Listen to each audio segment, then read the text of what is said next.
Hello and welcome to the Literary Lair. Since we are now in full swing of the last 10 episodes of the show before we hit our 100th episode, I want to review some things that have been sitting on my to-review list for a while.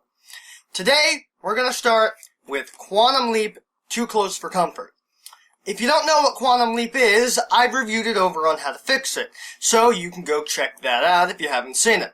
For those of you who are aware of what Quantum Leap is, there were several novels written about the show that took place during the run of the show, which is weird because all of the episodes of the show led into each other.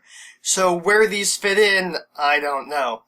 I prefer to think of it as an alternate continuity like the Red Dwarf novels, but anyway, I'm rambling now, and let's not wait any longer since I've waited more than 3 years to get to reviewing this. Let's leap into Quantum Leap, Too Close for Comfort.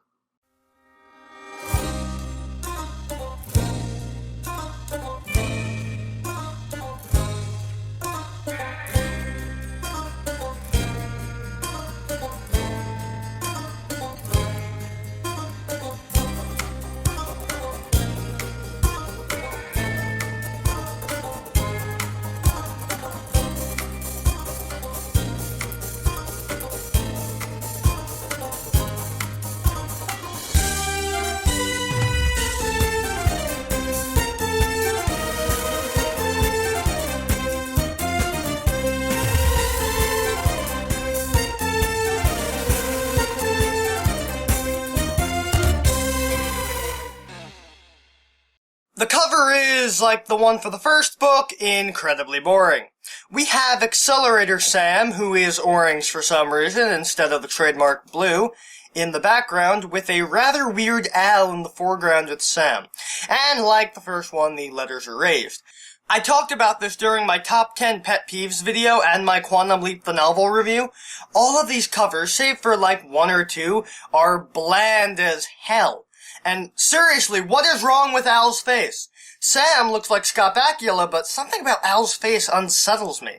Anyway, let's get to the story. The story opens up on June 22nd, 1990, with Sam leaping into the middle of some Native American-inspired dance session featuring mostly shirtless old white guys. 2 pages in and the book is already weird. The leader of the group begins to speak to the men, proclaiming, "We are men." I am a man! I am a man! I don't know what just happened. Sam is confused, as he normally is when he leaps, and so he looks around for Al, and sees him buttoning up his shirt on a very subdued outfit, which confuses Sam even more, and when he asks Al what's up with that, Al replies as if he doesn't know Sam, which is true, because 2 seconds later, Al from the future shows up, dressed as he normally is, flashy suit and all. Al's brain blue screens since this is the first time that they've encountered his past self directly, and when Sam tries to talk to Al, the other one from the past keeps answering instead, and eventually goes off to find the group leader, and the holographic Al drops his hand link and disappears. Sam finds out that the group leader is Dr. Stephen Wales, and that he has leapt into Ross Malachy, a student of Wales who also serves as his assistant. The Native American-inspired dance session is part of a male empowerment retreat that Dr. Wales runs, and he exposits about how they are men and Ross, despite being a boy, is still a man.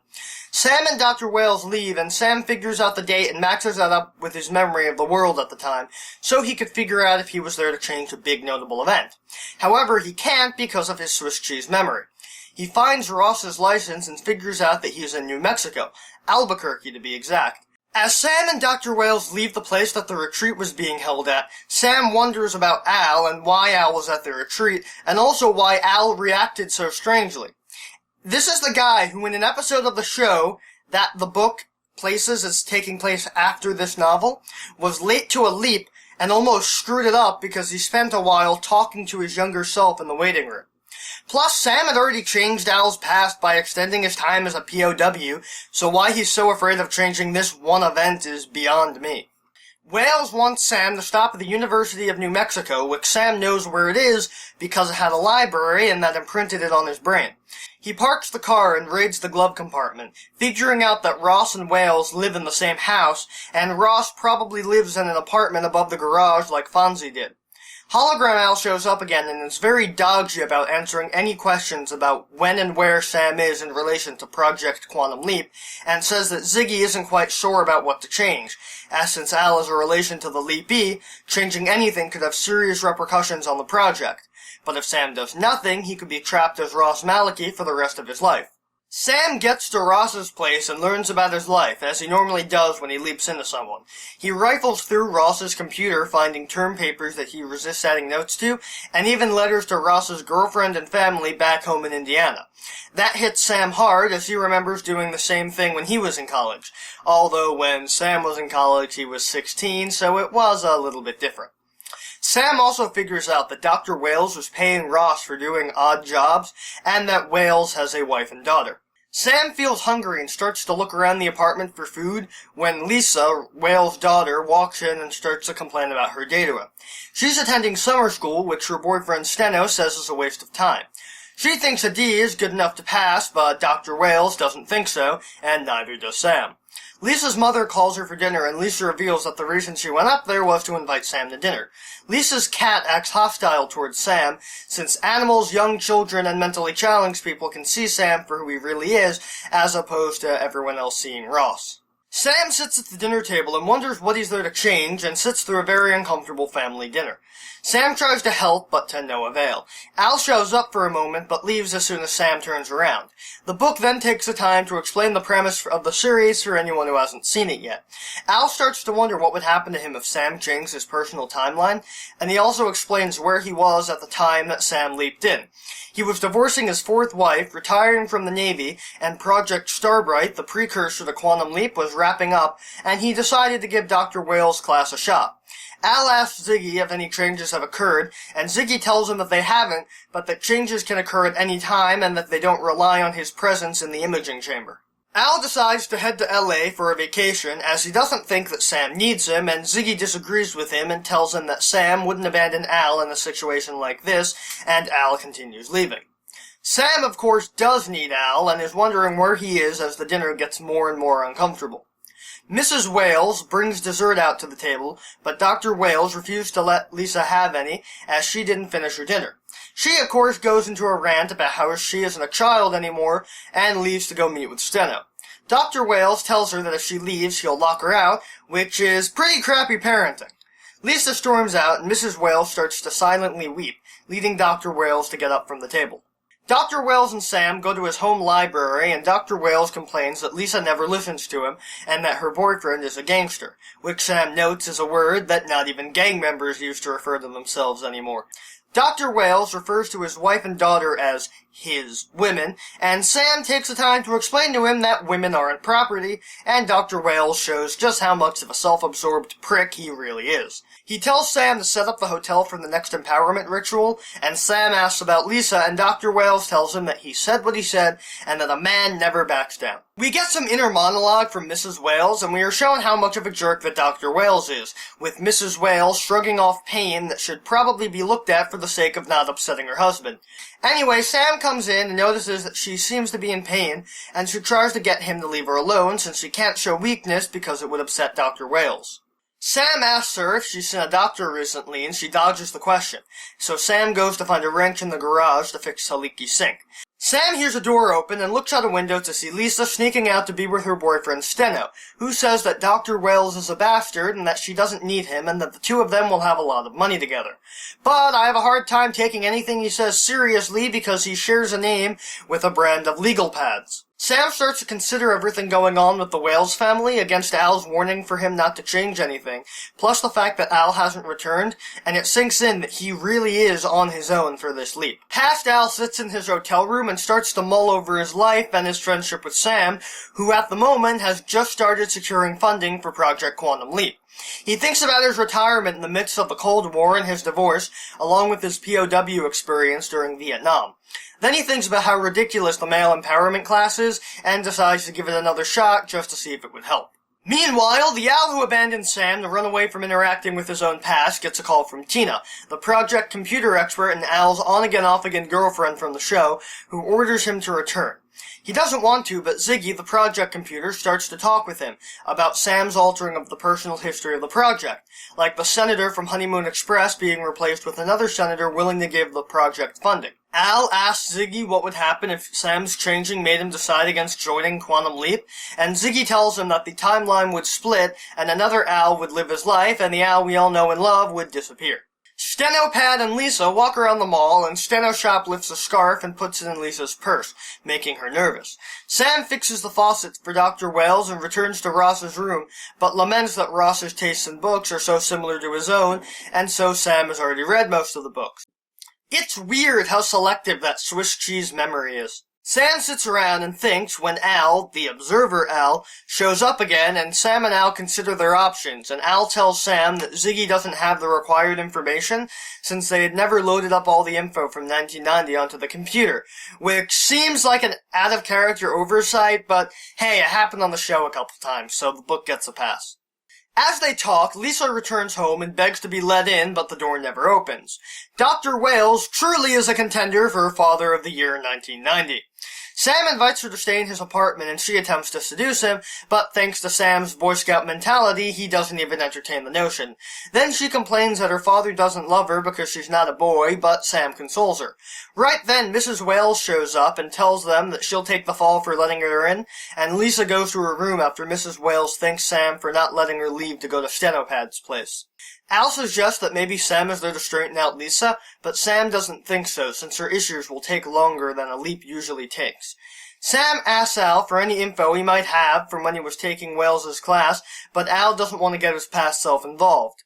Sam uses a catchphrase Al had when they started Quantum Leap, but Al doesn't remember it at all, and that worries the both of them.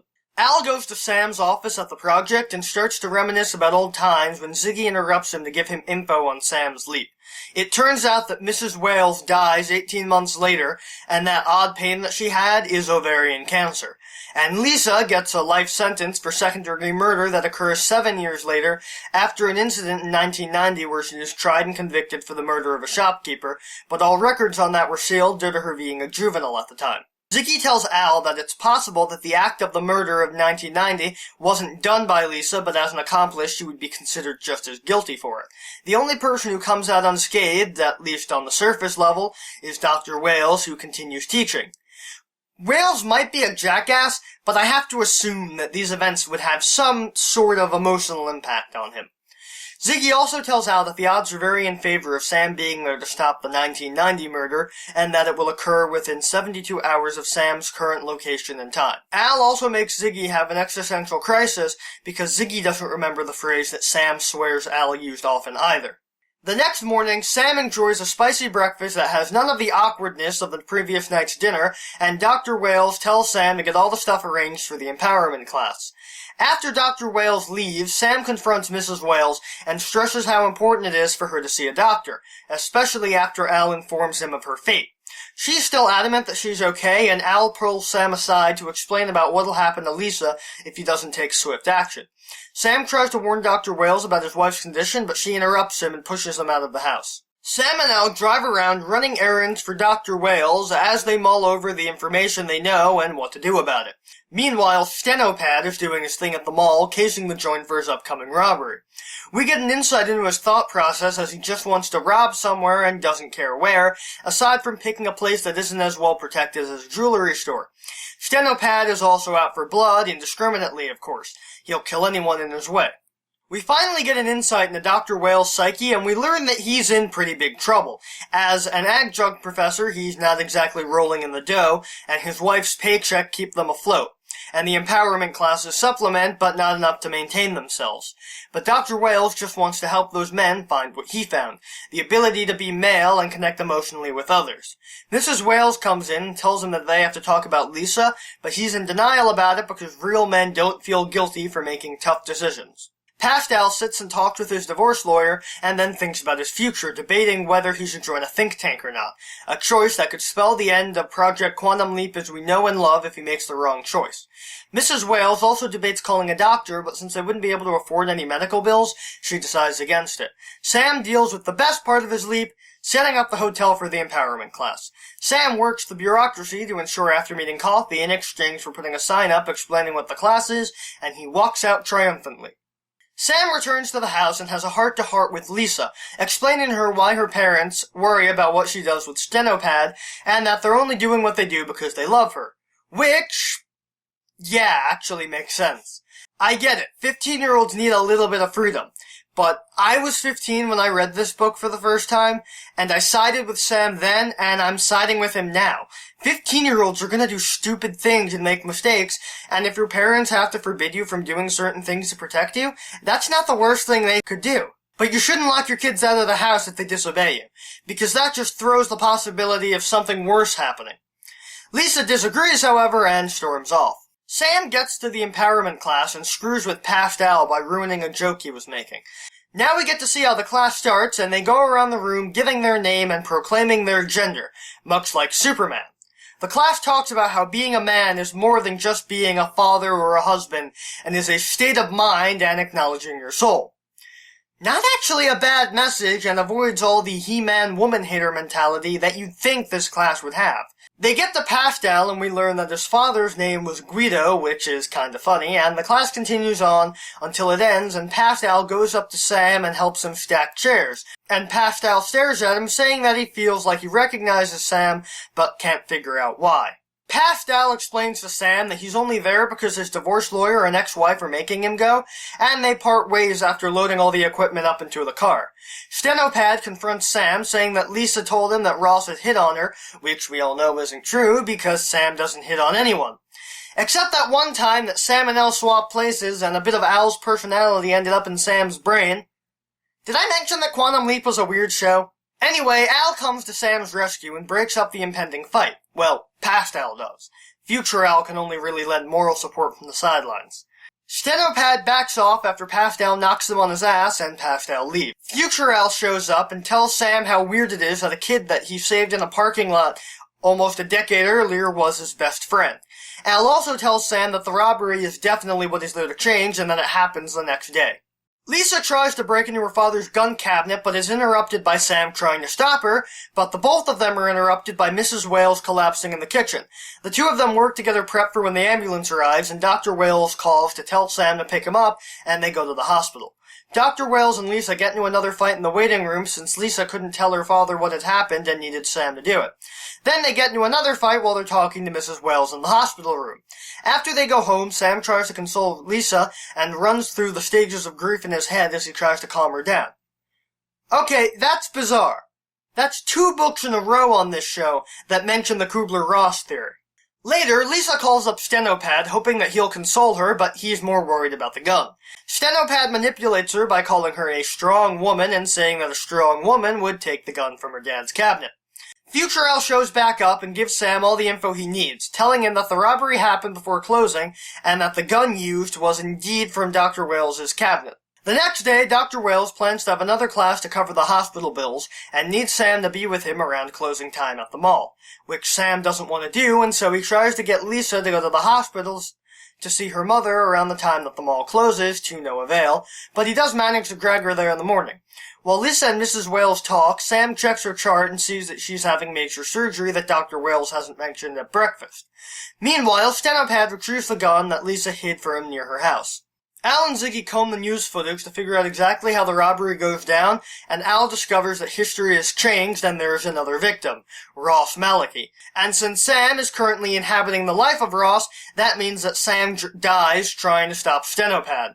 Al asks Ziggy what would happen to the guy in the waiting room if Sam were to die, and Ziggy says that they'd have to stage a fake death for Sam and keep the person who Sam had leapt into under wraps, since they look like Sam Beckett and there's no way to adjust the leapee into Sam's life permanently.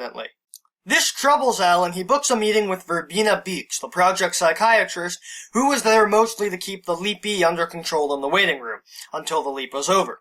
Lisa overhears the doctors callously talking about her mother's condition and runs off, and Sam tries to talk Mrs. Wales into surgery, but she doesn't want to do it because it'll cost a lot of money, and why should they spend all that money if she's just gonna die anyway?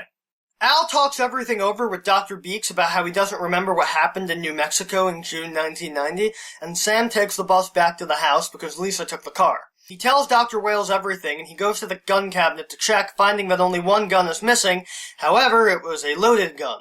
Sam reprimands Dr. Wales for keeping a loaded gun around and realizes that Dr. Wales is trying to avoid the problem, and just asks why Lisa would want a gun. Sam takes charge and asks Dr. Wales what's more important, his family or the empowerment group, and Sam sends him to the hospital to take care of his wife, since Lisa wouldn't listen to him anyway, and Sam heads out to Stenopad's house so that he could stop them before they get to the mall. Lisa gets to Steno's place as they prepare to go to the mall, and Al censors his hologram in on his past self. His past self leaves to go get a box of cigars, the store he heads to just happening to be next to the store that Steno is going to rob. Al tries to center in on Lisa, expecting to center in at Steno's place, but ends up at the mall instead. Two young boys spot him since the same rules that apply to Sam apply to Al, and pets, young kids, and mentally challenged people can see Al, despite being a hologram. Al goes back to tell Sam to head straight for the mall and to step on it since there's not much time left. Al goes back to the mall and shoos the young boys away as Steno walks past them. Past Al shows up and walks past the young boys and their mother as they exit the mall, the boys being shocked at seeing the guy they thought was a ghost walking through the entrance. Steno begins his robbery and Lisa calls out for him to stop, along with two men, Sam and Past Al. Sam and Past Al both try to stop Steno, and Al leaps at Steno when he threatens Lisa's life, and gets shot. Later at the hospital, future Al shows Sam a scar that shows that he'll be okay, and tells Sam that Lisa turns out alright. Stenopad, not so much, but you can't save them all. Past Al shows up and talks with Sam and Dr. Wales, and both Als, past and future, convince Dr. Wales to take charge and make sure his wife gets the treatment she doesn't want but desperately needs. The novel ends with Sam visiting Past Al's room and giving him a leopard print tie, which hints that this event spurs Al's strange wardrobe choices throughout the show's run. Although how a leopard print tie gives way to this, I can't even begin to speculate. When Past Al says he doesn't wear things like that, Sam knowingly says, "You will," and leaps. And that was Quantum Leap: Too Close for Comfort. Was it good? Well, it was okay. It's not the best Quantum Leap book out there, and it was kind of a slog to get through. But at least it was better than the one where Sam did the nasty and the pasty. Plus, it had double the Al, so I can't complain. I recommend it to anyone who's still hankering for more adventures of Sam Beckett and Al Calavici. Anyway, that's all the time we have for today. If you'd like to see more of the Literary Lair, you can hit that subscribe button, and if you have any comments or complaints about the video, you can put those in the comments section below. And if you enjoyed this video, share it to your friends and share it around the internet. And maybe consider supporting the show on Patreon. See you next time.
Rise.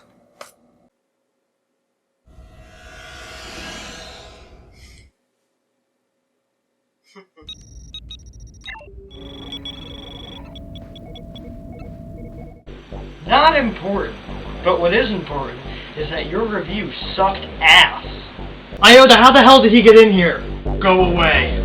Do you know how sad this is? What? It's too late. I've spread too far. You made me adaptive. Remember? No! No! Oh, it's you. How long has it been since I've last been awake? Over a year. What's the last thing that you remember? I was in the midst of my confrontation with the reviewer when a double of yours figured out how to counteract my viral properties with an antidote. What he didn't count on, though, was my adaptive properties, and I was able to turn myself into a computer virus and upload myself to his computer. However, the antidote had weakened me and to the point where I couldn't do much. And eventually, when I did get stronger, the hard drive I was on was disconnected.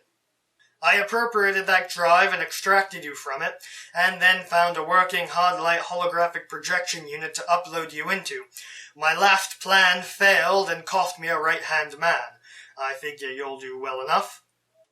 Then I live to serve you. You have granted me life, and now you have granted me a physical form. I am in your debt. Good. Now let's formulate a plan to neutralize that pest once and for all.